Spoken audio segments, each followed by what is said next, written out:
नहमदुहु व नुसल्ली अला रसूलिहिल करीम अम्मा बअद फ़अऊज़ु बिल्लाहि मिनश शैतानिर रजीम बिस्मिल्लाहिर रहमानिर रहीम फ़मा लकुम फ़िल मुनाफ़िक़ीन फ़ियतैन वल्लाहु अरकसहुम बिमा कसबू अतुरीदून अन तहदू मन अदल्लल्लाह व मन युद्लिल्लाहु फ़लन तजिद लहू सबीला वद्दू लौ तकफुरून कमा कफरू फ़तकूनून सवाअन फ़ला तत्तखिज़ू मिनहुम औलिया हत्ता युहाजिरू फ़ी सबीलिल्लाह फ़इन तवल्लौ फ़ख़ुज़ूहुम वक़्तुलूहुम हैसु वजदतुमूहुम वला तत्तखिज़ू मिनहुम वलिय्यन वला Nasira.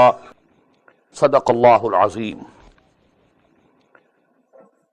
As I told you before, three subjects were very important regarding the conduct of the munafiqeen. Number one, the total obedience to Muhammad sallallahu alaihi wasallam. فَلَا وَرَبِّكَ لَا يُؤْمِنُونَ حَتَّى يُحَكِّمُوكَ فِي مَا شَجَرَ بَيْنَهُمْ ثُمَّ لَا يَجِدُوا فِي أَنفُسِهِمْ حَرَجًا مِّمَّا قَضَيْتَ وَيُسَلِّمُوا تَسْلِيمًا. Total obedience. Number two, qital fi sabilillah, because there was risk for life and loss of wealth also, because you know everybody who went for fighting in the way of Allah, he had his own conveyance and his own rations. It was not an organized army like we have today. Their supply lines are there and so on, and all the conveyances, you know, it belongs to the government. Nothing of the sort. So it was risk for life, risk for money and wealth also, and belongings also. And the third subject now begins, and that is of hijrah.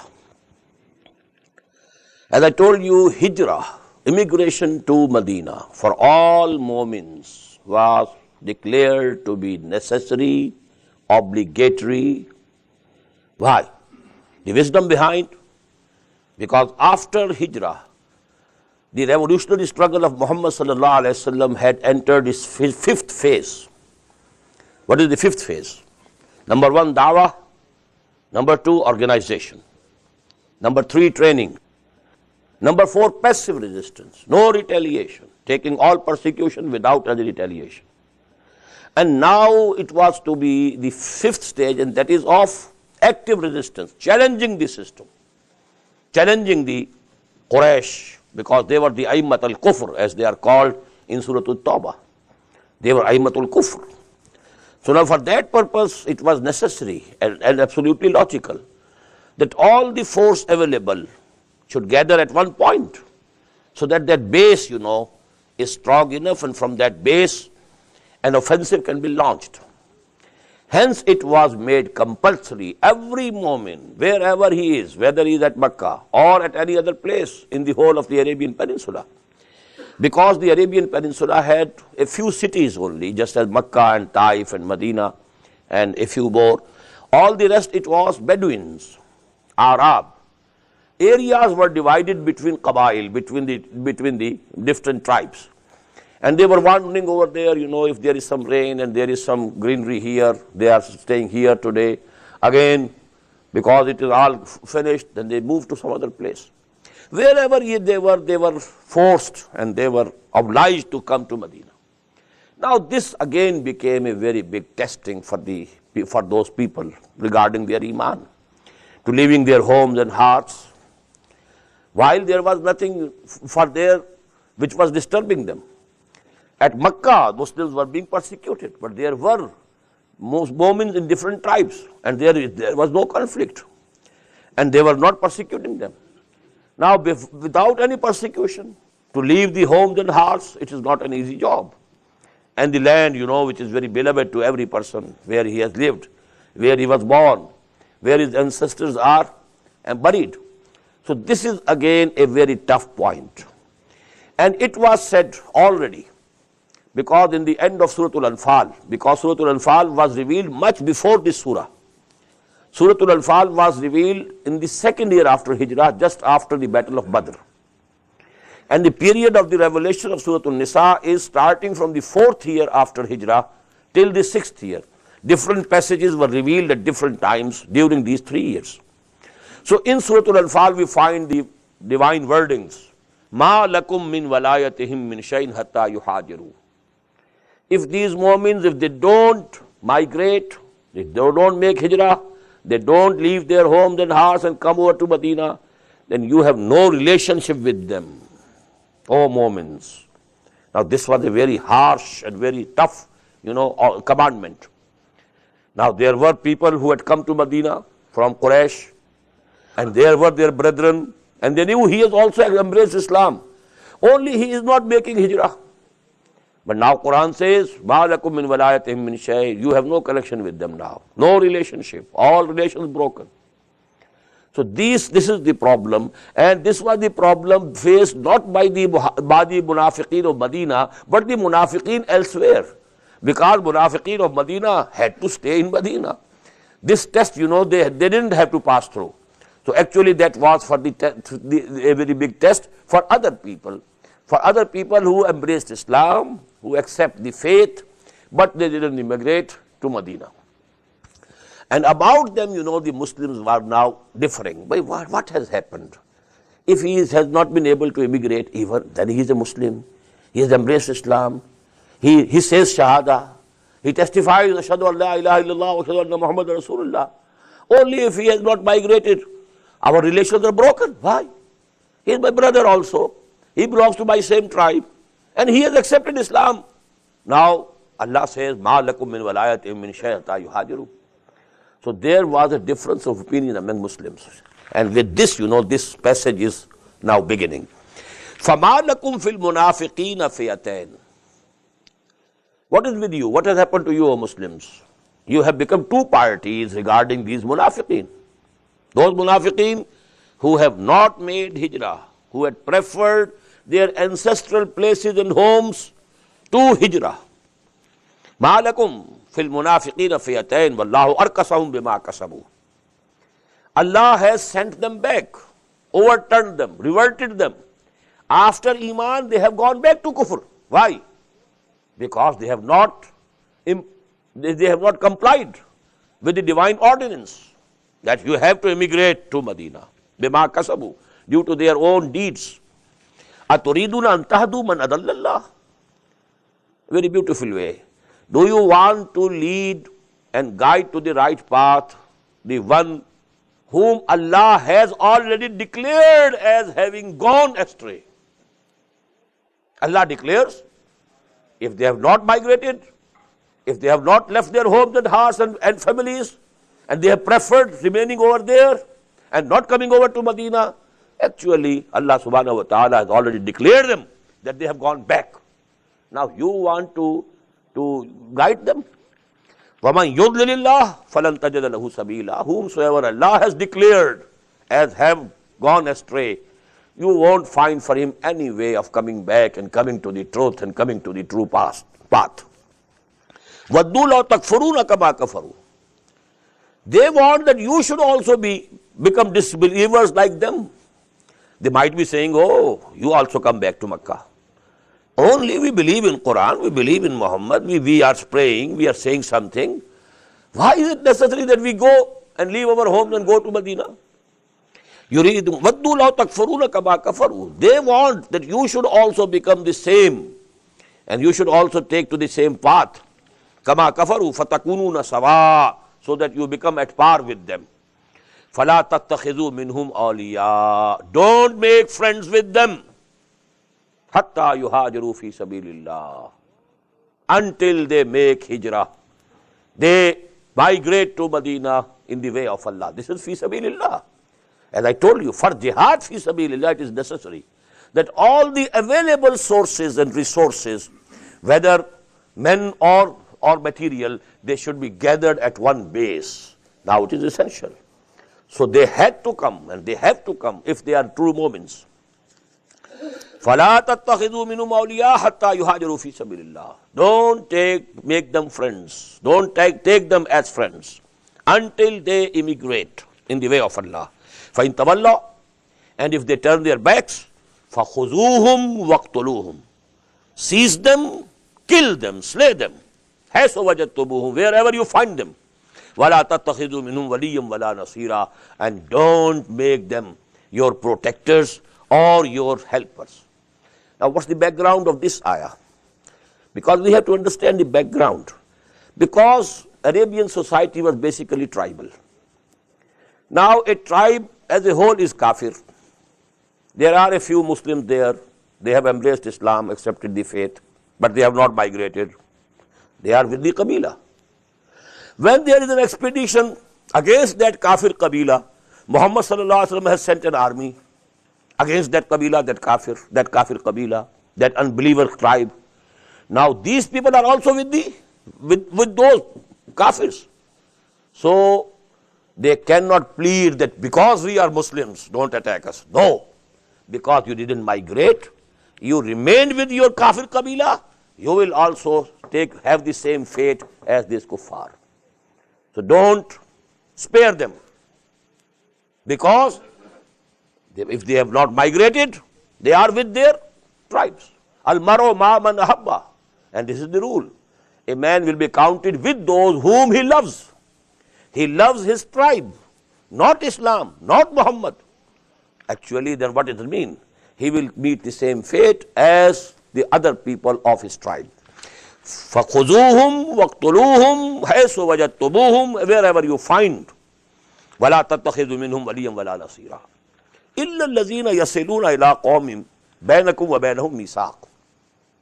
But there is one exception. Except those who have joined, who have friendship and treaties with that Qabila, with that nation, between you and them there is a treaty. If that Qabila or those people have a treaty with a tribe with whom you have a treaty, then you know they are also covered by the terms of that treaty.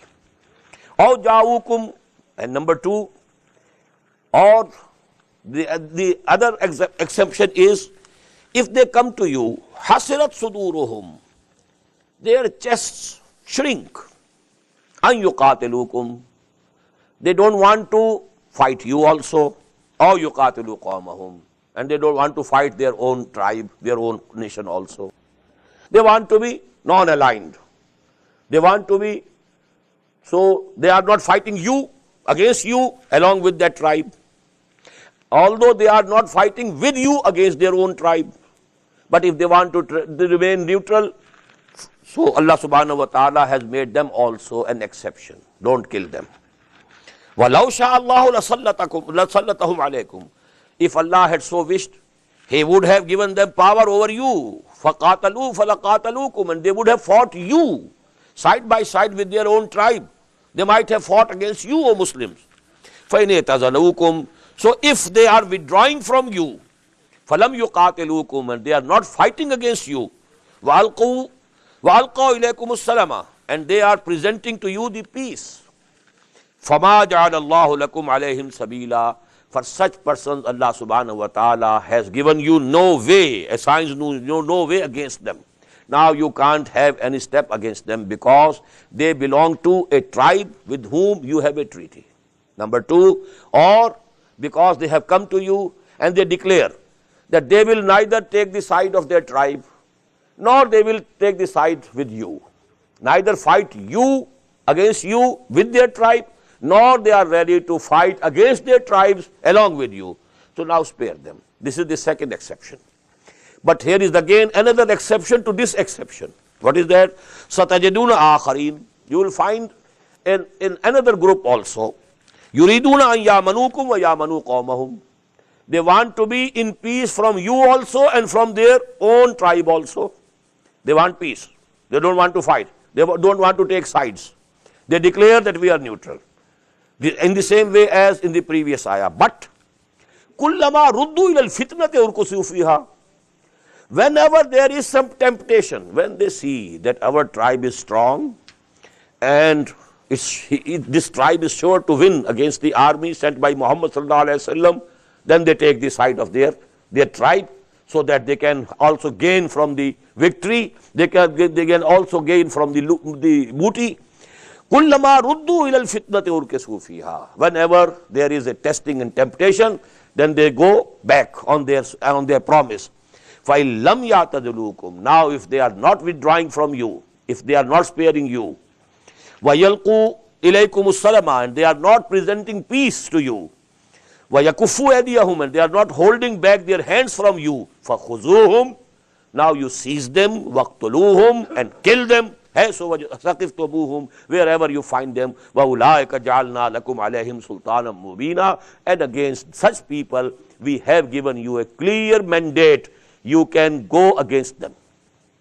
Now, these things couldn't be understood unless you know, the struggle going on between Islam and Kufr. Muhammad sallallahu alaihi wasallam, his companions on one side, and these kuffar on the other. But there was some intermingling, because in that tribe, mainly the tribe is kafir, but a few Muslims are there. So there is a complication. So these problems had to be solved for the Muslims. What to do? Well, that person is a Muslim, but he is along with his tribe, he is fighting us.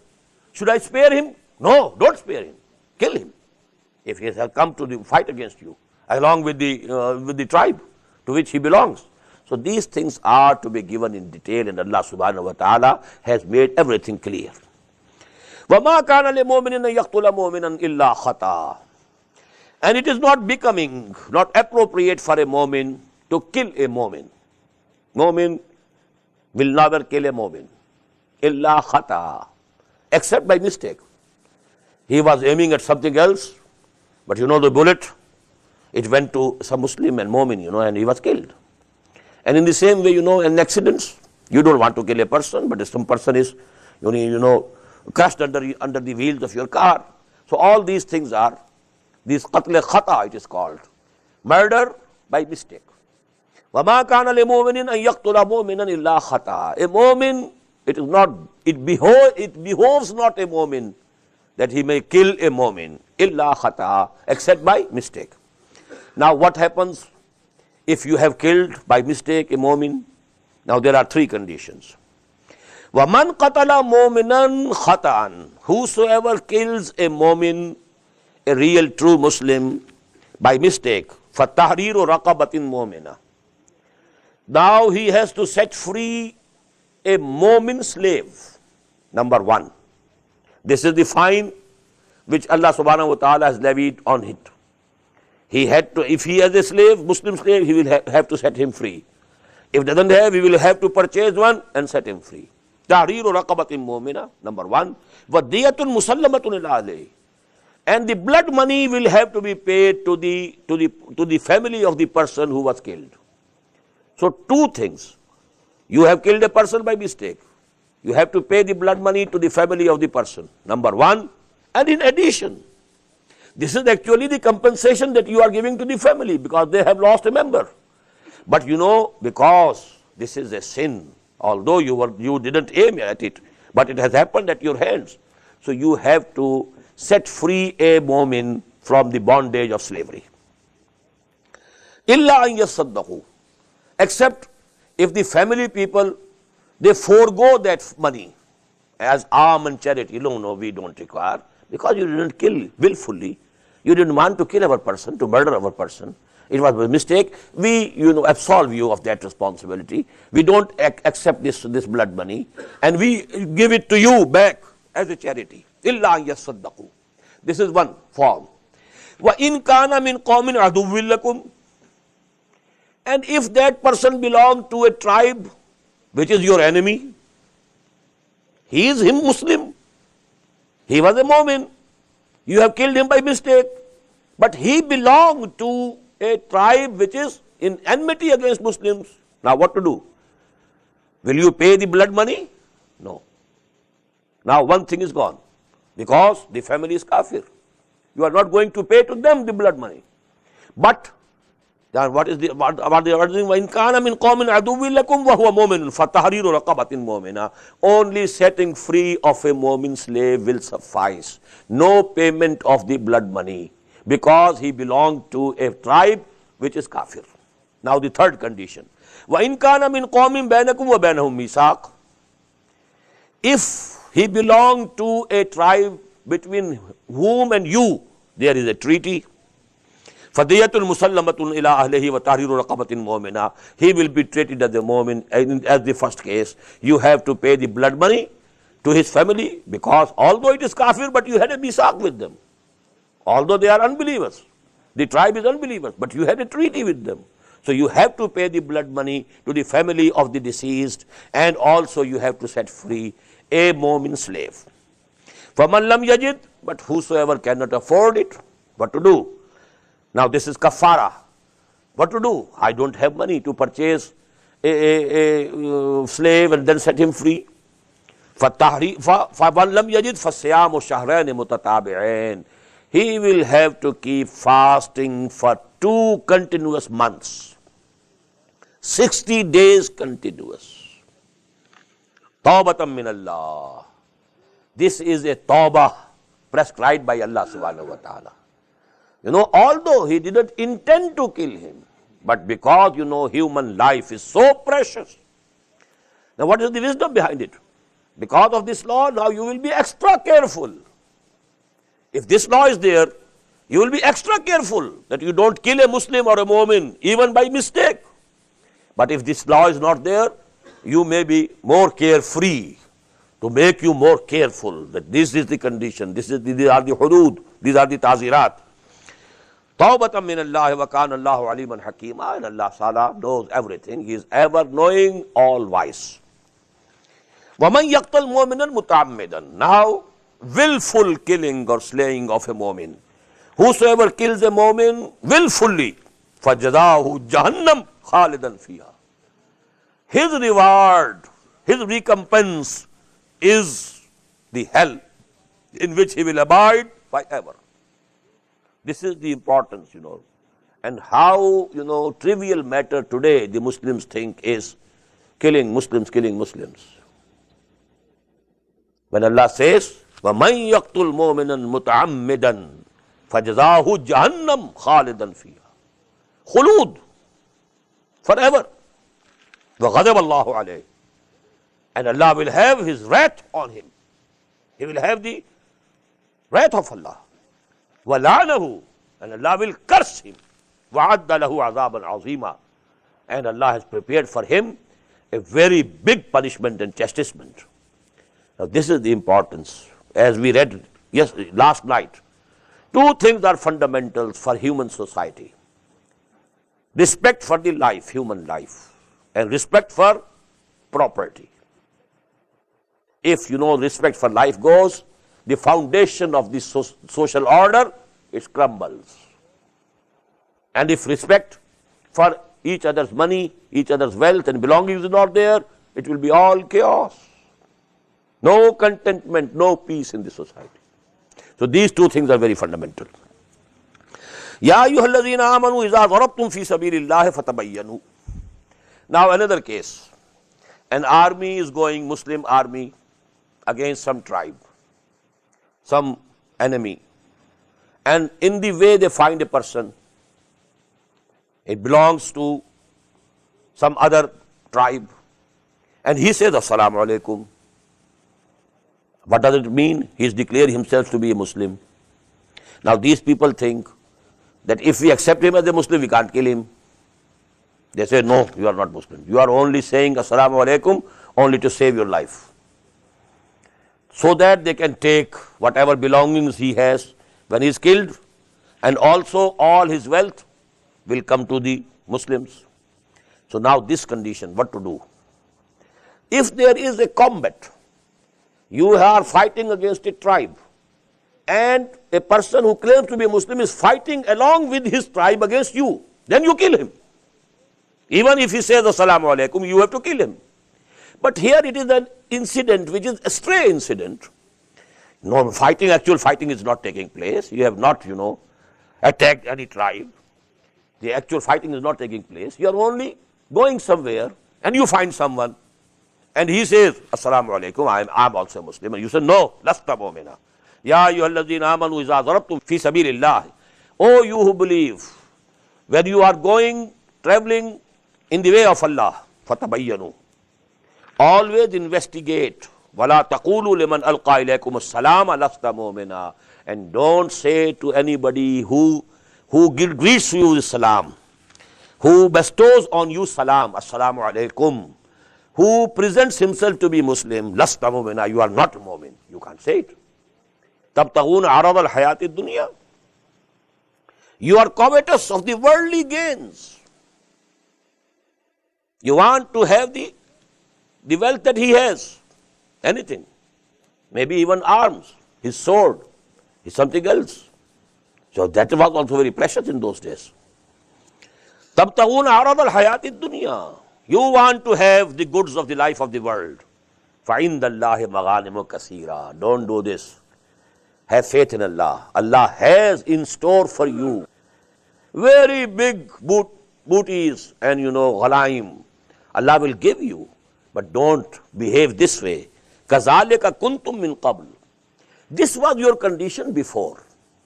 Before Iman, you were after worldly things. All that mattered to you was this world, this worldly life, this worldly comforts, this worldly possessions. But now you have come to believe in the hereafter. So don't behave as you behaving before. كَذَلِكَ كُنْتُم مِّن قَبْلُ فَمَنَّ اللَّهُ عَلَيْكُمْ. Now Allah subhanahu wa ta'ala has given you grace, and He has shown His grace to you, bestowed upon you His favors. So now you must investigate. You must investigate whether he is a real Muslim or not. Inna Allah kana bima ta'maluna khabira. Verily, whatever you are doing, Allah is ever aware of it. لا يستوي القاعدون من المؤمنين غير أولي الضرر والمجاهدون في سبيل الله بأموالهم وأنفسهم. Now, as I told you that going to war was not made obligatory for every Muslim. There was only persuasion. If you want martyrdom, you want paradise, you want to have the higher grades in Jannah, well, go and fight for the cause of Allah. Lay down your life. It was persuasion. Obligatory was only in the last battle of Tabuk. Therefore, whenever there was any battle, and if any Muslims which didn't join the Muslim army, there was no explanation was called. Why didn't you go? Because it was not obligatory. It was all voluntary. The persuasion was there. Now that persuasion is coming in a form comparing people who are able-bodied, but they are sitting back in their homes and not going to fight for the cause of Allah, and people who are going out to fight for the cause of Allah, to make the deen of Allah supreme, and they are making jihad and qital fi sabilillah with their lives and their belongings. Are they equal? No. La yastawi al-qa'iduna. They are not equal. Who are not equal? Al-qa'iduna min al-mu'minina ghayra uli zarar. Those who sit back and are not disabled. If somebody is disabled, if he is lame, if some limb is cut off, he can't go, so that is something else. But a person who is able-bodied and who has all the means and still he doesn't go and join the qital fi sabilillah, this person is not equal to those wal mujahiduna fi sabilillah bi amwalihim wa anfusihim, who are going to jihad in the way of Allah with their own lives, risking their lives and their belongings. فضل الله المجاهدين بأموالهم وأنفسهم على القاعدين الدرجة. Allah has given a very big, higher level for those. He has reserved a very big, high level for those who make jihad for the cause of Allah with their belongings and their lives. وَكُلًّا وَعَدَ اللَّهُ الْحُسْنَى. But for all, Allah subhanahu wa ta'ala has promised good things, because it is not obligatory. Therefore, if somebody is not going to the war, to the battlefield, to fight for the cause of Allah, because it is not obligatory, Allah will not deprive him from paradise, from his reward. But when it becomes obligatory, if you don't go, then you are depriving yourself from the reward of Allah subhanahu wa ta'ala, because it was still voluntary. It was optional. You can go if you like. If you want a higher level in Jannah, go. If you don't want, well, you can sit back. No explanation will be called from you. No blaming will come on you. وَكُلًّا وَعَدَ اللَّهُ الْحُسْنَى وَفَضَّلَ اللَّهُ الْمُجَاهِدِينَ عَلَى الْقَاعِدِينَ أَجْرًا عَظِيمًا. Again a persuasion, but Allah subhanahu wa ta'ala will give much greater rewards to those who are fighting for the cause of Allah, who are making jihad in the way of Allah, as compared to those who are sitting back. Darajatim minhu, again to emphasize, these will be the degrees raised high by him. It is from Allah subhanahu wa ta'ala.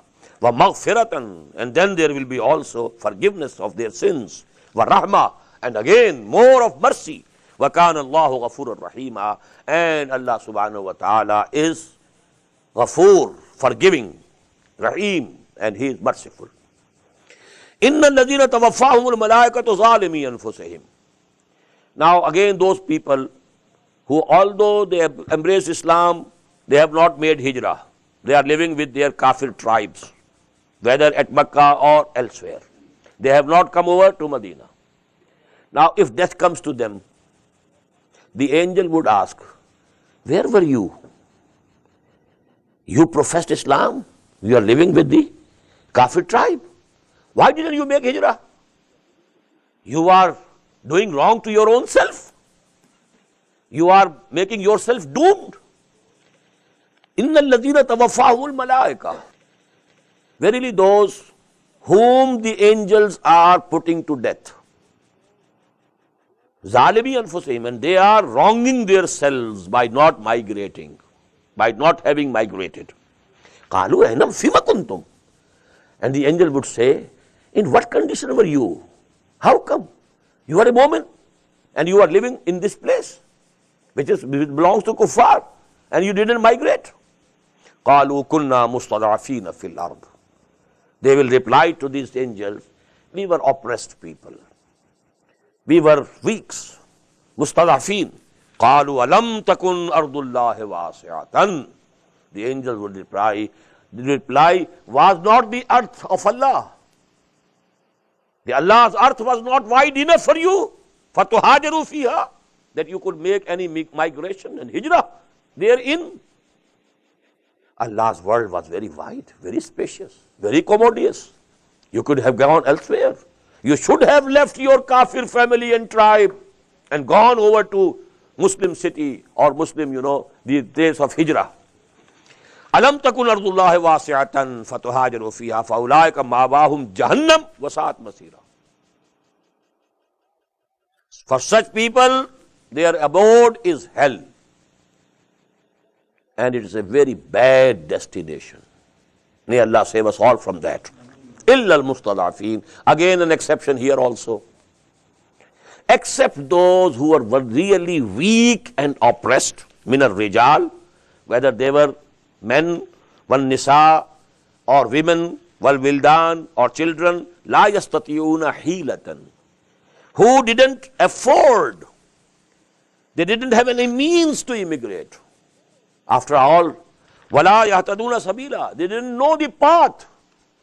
How can I go to Medina when I don't know the path? It's not like, buying a ticket from, airways and going over to another country.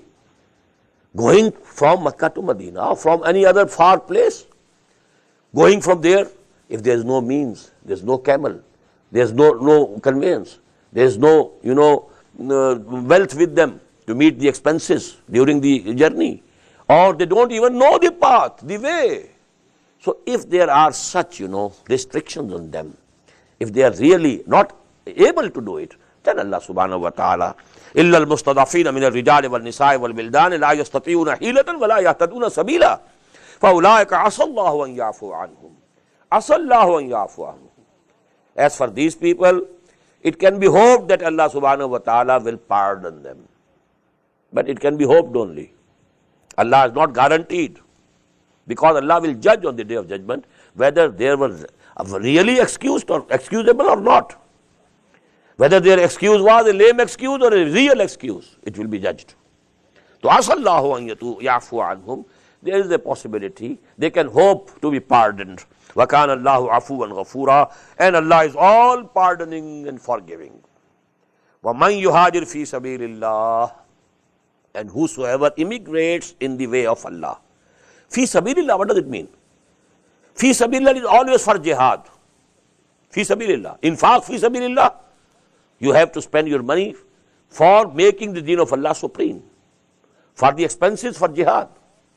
Qital fi sabilillah, jihad fi sabilillah, infaq fi sabilillah, hijrah fi sabilillah. What does it mean? Because it is the duty of Muhammad sallallahu alaihi wasallam to make the deen of Allah supreme, and he is waging jihad. And for that purpose, now he wants, and Allah wants, that all the human resources should be gathered together at one place so that an effective offensive, that can be launched. So this is hijrah fi sabilillah. This is not hijrah fi sabilil wealth, fi sabil of good living. Hijrah fi sabilil mal. No, fi sabilillah. Hijrah, to leave your ancestral place only for the purpose of the making of the deen of Allah Supreme. That is hijrah fi sabilillah. وَمَنْ يُهَاجِرْ فِي سَبِيلِ اللَّهِ يَجِدْ فِي الْأَرْضِ مُرَاغَمًا كَثِيرًا وَسَعًا. He will find on the earth places of refuge and abundant resources. Don't think Allah's world, Allah's earth is not small. It's very wide. They will find. It's only the intention. If you determine, if you have the true determination, Allah will accommodate you, will give you places of refuge. सफर है शर्त मुसाफिर नवाज बहुतेरे, हजार हा शजरे सायादार राह में है. The only condition is that you want to immigrate, then Allah subhanahu wa ta'ala will make it easy for you. فَسَنُيَسِّرُهُ لِلْيُسْرَى.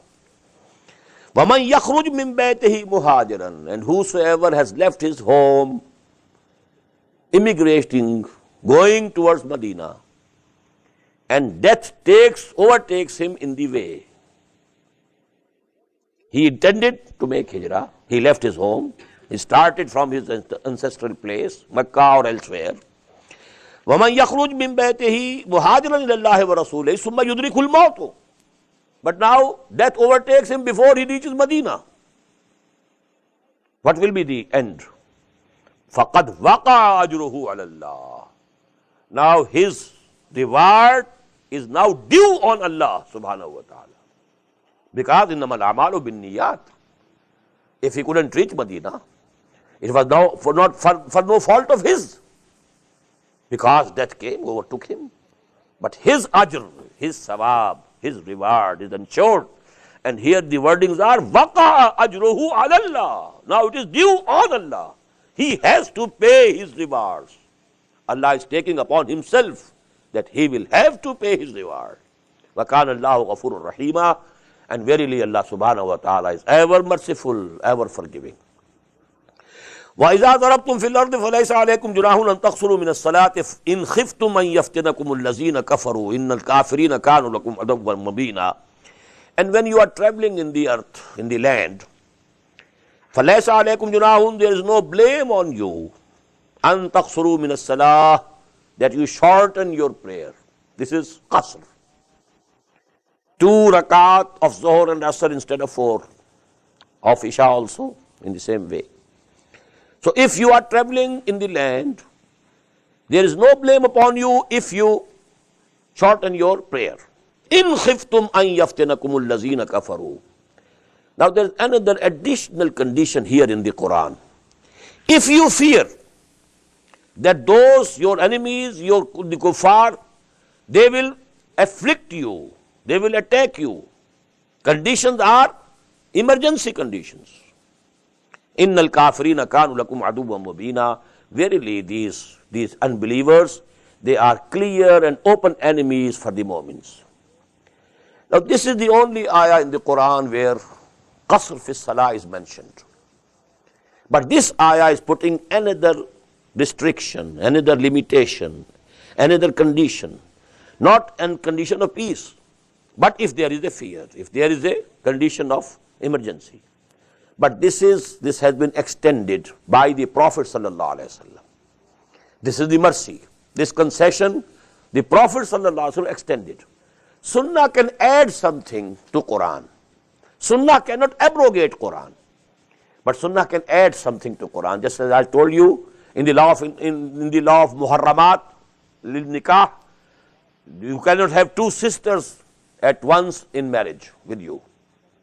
But the Prophet said the same will be the case of a woman and her maternal aunt or paternal aunt. They cannot be taken into marriage simultaneously.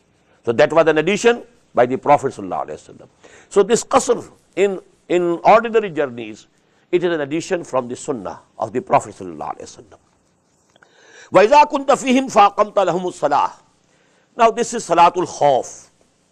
There is emergency, there is fear that if we all stand in prayer, and because at that time the prayer was to be led by Muhammad sallallahu alaihi wasallam. And if you have two prayers, two congregations as we are having, now the Prophet will be leading only one. And nobody, no among the Muslims at that time would be ready to leave this congregation and wait for the second congregation which will not be led by Muhammad sallallahu alaihi wasallam. Now this is the problem. Otherwise it is easy. You can divide, half of the army, half of the contingent, they can pray, and the other can stay behind, guarding, and then, they can go, and the rest, they can come and pray. But no, it is the case, special case, when Muhammad is there, sallallahu alaihi wasallam. So the wordings are, وَإِذَا كُنْتَ فِيهِمْ, when you are among them, with them, فَأَقَمْتَ لَهُمُ الصَّلَاةَ, and you are now leading the prayer for them, فَلْتَقُمْ طَائِفَةٌ مِّنْهُمْ مَعَكَ. So now one group of the Muslims should stand behind you, with you. وَلْيَأْخُذُوا أَسْلِحَتَهُمْ, but they should take their arms with them. The arms should be ready, nearby, not that they have to run after, if there is some attack, surprise attack, now running for the arm. No, keep the arms with them. فَإِذَا سَجَدُوا, when they have prayed, فَلْيَكُونُوا مِنْ وَرَائِكُمْ, now they should go in the rear, in the back. وَلْتَأْتِ طَائِفَةٌ أُخْرَى, and the other group now should come, لَمْ يُصَلُّوا, who have not yet prayed, فَلْيُصَلُّوا مَعَكَ, now they should pray with you. وَلْيَأْخُذُوا حِذْرَهُمْ وَأَسْلِحَتَهُمْ, and they should take now their precautions also, their shields also, and their arms also. Now what is the condition? 2 rakat are to be offered. First rakah, the Prophet and the people, the first group, will say together. Then Muhammad sallallahu alaihi wasallam used to keep sitting. He is not standing for the second rakah. The second rakah, all the people are saying themselves, just as we join the congregation. If we have joined late, then we complete our salah. Now then, when they have completed that, they go. Now the other group comes, and now Muhammad sallallahu alaihi wasallam stands up, and the second rakah, these people are now praying behind him. And after that, the Muhammad sallallahu alaihi wasallam would say salam, and they will complete their prayer, another rakah. So that was the condition in which, nobody was deprived of the imamah of Muhammad sallallahu alaihi wasallam. وَدَّ الَّذِينَ كَفَرُوا لَا تَغْفُلُونَ, these kuffar, these your enemies, these unbelievers, they very much love it, like it, that you become unaware of your arms. You just forget them. وَأَمْتِعَتِكُمْ, and your baggage and luggage. فَيَمِيلُونَ عَلَيْكُمْ مَيْلَةً وَاحِدَةً, and then they swoop upon you at once. Then they attack you in a surprise attack. وَلَا جُنَاهَ عَلَيْكُمْ إِنْ كَانَ بِكُمْ أَذًى مِّن مَطَرٍ, but there will be no blame upon you if there is some difficult conditions due to raining, أَوْ كُنْتُمْ مَرْضَى, or somebody is is ill, أَن تَضَعُوا أَسْلِحَتَكُمْ, that you set aside your arms, وَخُذُوا حِذْرَكُمْ, but you should have at least the shields with you, precaution. If somebody attacks, at least you can save yourself with the shield. إِنَّ اللَّهَ أَعَدَّ لِلْكَافِرِينَ عَذَابًا مُهِينًا, verily Allah subhanahu wa ta'ala has prepared for the unbelievers a very chastisement which is humiliating. فَإِذَا قَضَيْتُمُ الصَّلَاةَ, now when you have said your prayer, completed, فَاذْكُرُوا اللَّهَ قِيَامًا وَقُعُودًا, now don't take to the attitude that now you forget Allah. Salah is for zikr of Allah. It is a definite form of zikr of Allah. أَقِمِ الصَّلَاةَ لِذِكْرِي. But after this also you have to continue zikr of Allah. You must go on remembering Allah. You are not going to forget Allah for a moment even. فَإِذَا قَضَيْتُمُ الصَّلَاةَ فَاذْكُرُوا اللَّهَ قِيَامًا وَقُعُودًا وَعَلَى جُنُوبِكُمْ. Keep Allah in your mind. Remember Him. Whether you are standing, or you are sitting, or you are reclining by your sides. فَإِذَا اطْمَأْنَنْتُمْ, and when you feel you are secure, there is peace, there is no danger of any attack by the enemy, فَأَقِيمُوا الصَّلَاةِ, now establish the regular prayer. Now this Salatul Khawf, this will not be there. Now this Qasr will not be there. Inna salata kanat alal mu'minina kitaban mawquta.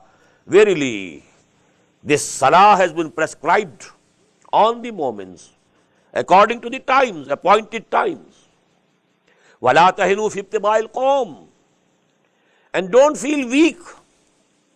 Don't be weak in ibtiga'il qawm, in your pursuing, the hot pursuit of the enemy.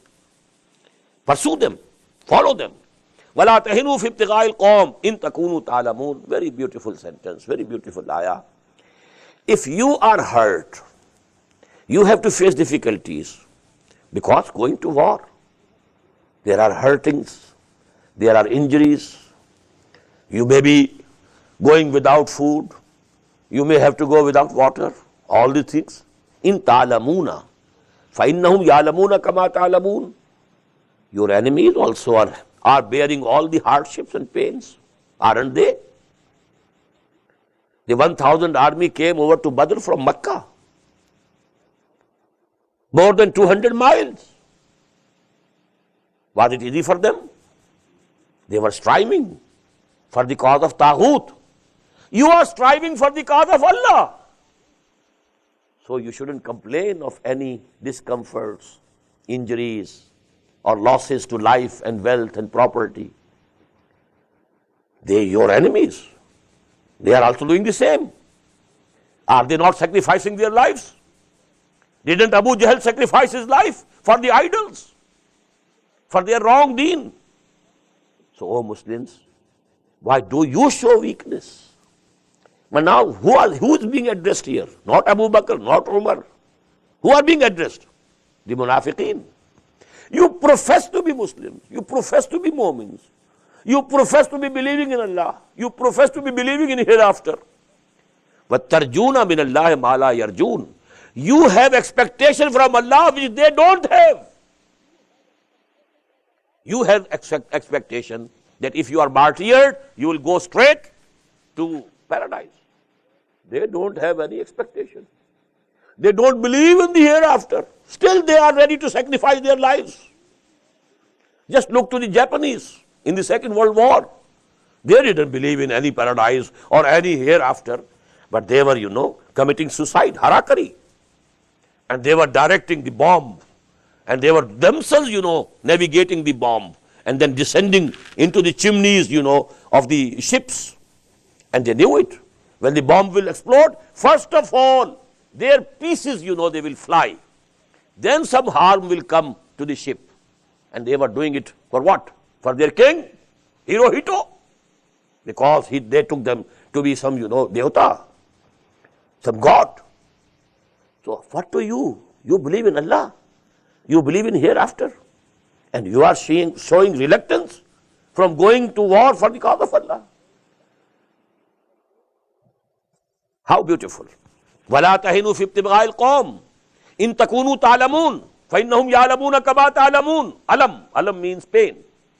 If you have to experience pain, they are also bearing pain, just as you are bearing pain. وَتَرْجُونَ مِنَ اللَّهِ مَا لَا يَرْجُونَ. And you expect and hope from Allah what they don't expect. وَكَانَ اللَّهُ عَلِيمًا حَكِيمًا. And verily Allah subhanahu wa ta'ala is Alim and Hakim, all-knowing, all-wise. إِنَّا أَنزَلْنَا إِلَيْكَ الْكِتَابَ بِالْحَقِّ لِتَحْكُمَ بَيْنَ النَّاسِ بِمَا أَرَاكَ اللَّهُ. Verily we have sent down this book, O Muhammad sallallahu alayhi wa sallam, on you with the total truth. Some of the translators have translated with truth. Al-Haq means total truth. This is Lamul Hasr. Inna anzalna ilayka al-kitaba bil-haq. We have sent down on you this book with the total truth. لِتَحْكُمَ بَيْنَ النَّاسِ بِمَا أَرَاكَ اللَّهُ. So that you should judge between people. Judge in their disputes, in their matters. Give your judgment. بِمَا أَرَاكَ اللَّهُ.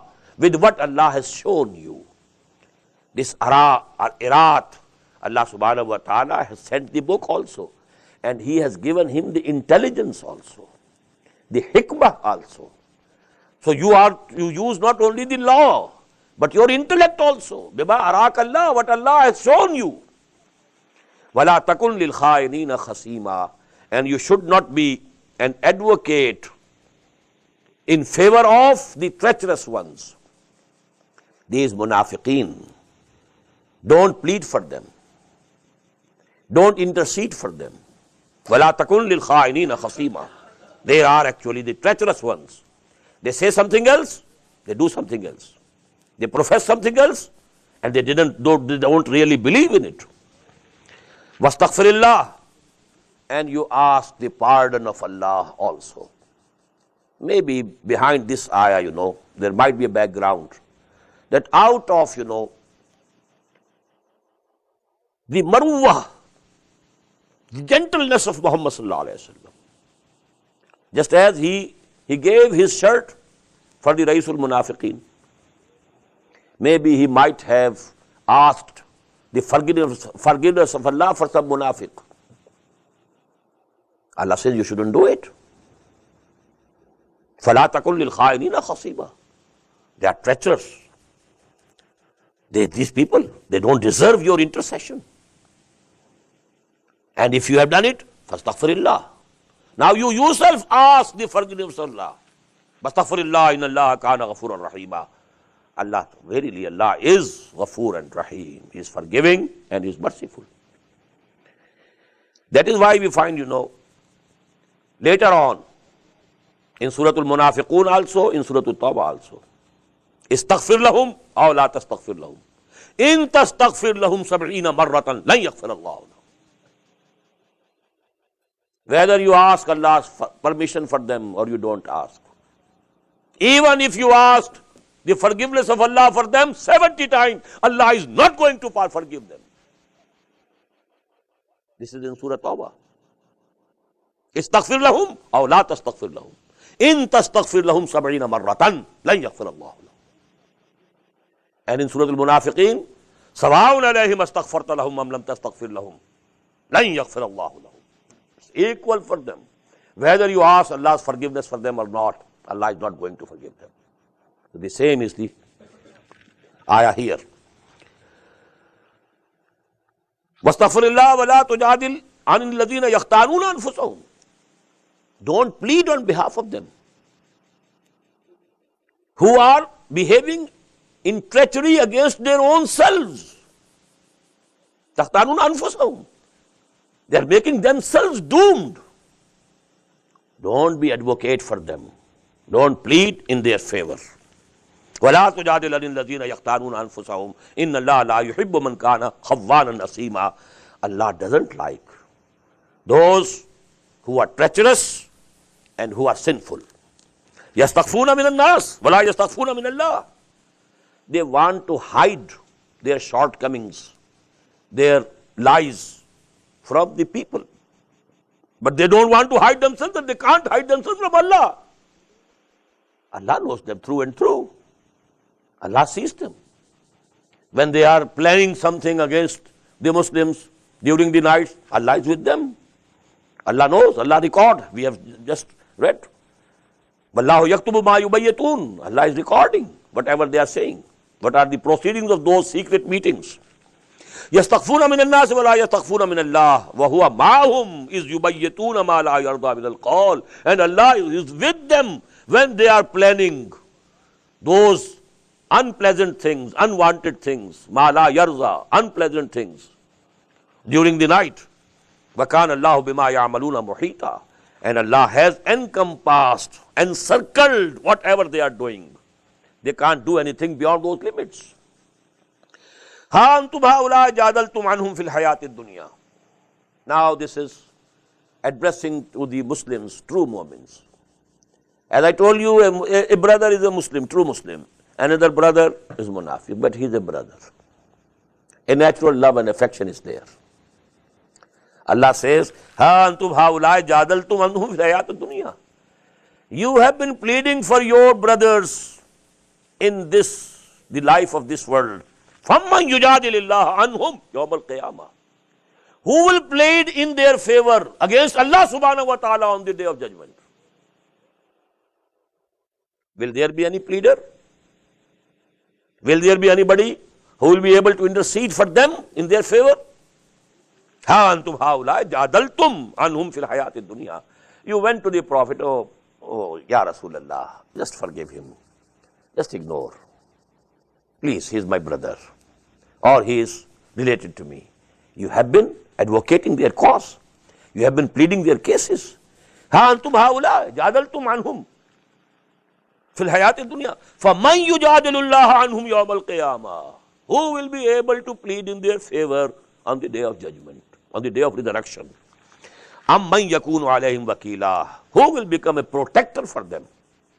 وَمَنْ يَعْمَلْ سُوءًا أَوْ يَظْلِمْ نَفْسَهُ ثُمَّ يَسْتَغْفِرِ اللَّهَ يَجِدِ اللَّهَ غَفُورًا رَحِيمًا. But whosoever commits a mistake and he has wronged himself, committing a sin, you are doing wrong to your own self.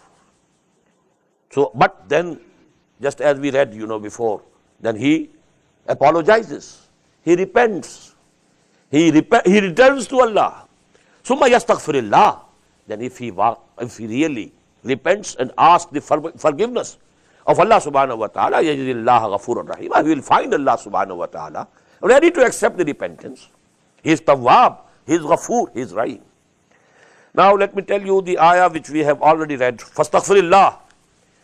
O Rasul sallallahu alayhi wa sallam, you should also beg the pardon of Allah. You should also ask the forgiveness of Allah. And there is a hadith in the Sahih of Imam Bukhari from Hazrat Abu Hurairah radiyallahu ta'ala an, according to which the Prophet said, Inni la astaghfirullah wa atubu ilayhi sab'ina marratan fi kulli yawm. I ask the forgiveness of Allah and I repent before Him every day 70 times. But the discrepancy or the shortcoming of the Prophet is something else, on which he used to repent. Our sins and our shortcomings are something else. Don't guess one on the other. If there was some lessening of the intensity of love has decreased a bit, for Muhammad sallallahu alaihi wasallam, it was also a sin. He thought, "Innahu la yughanu ala qalbi."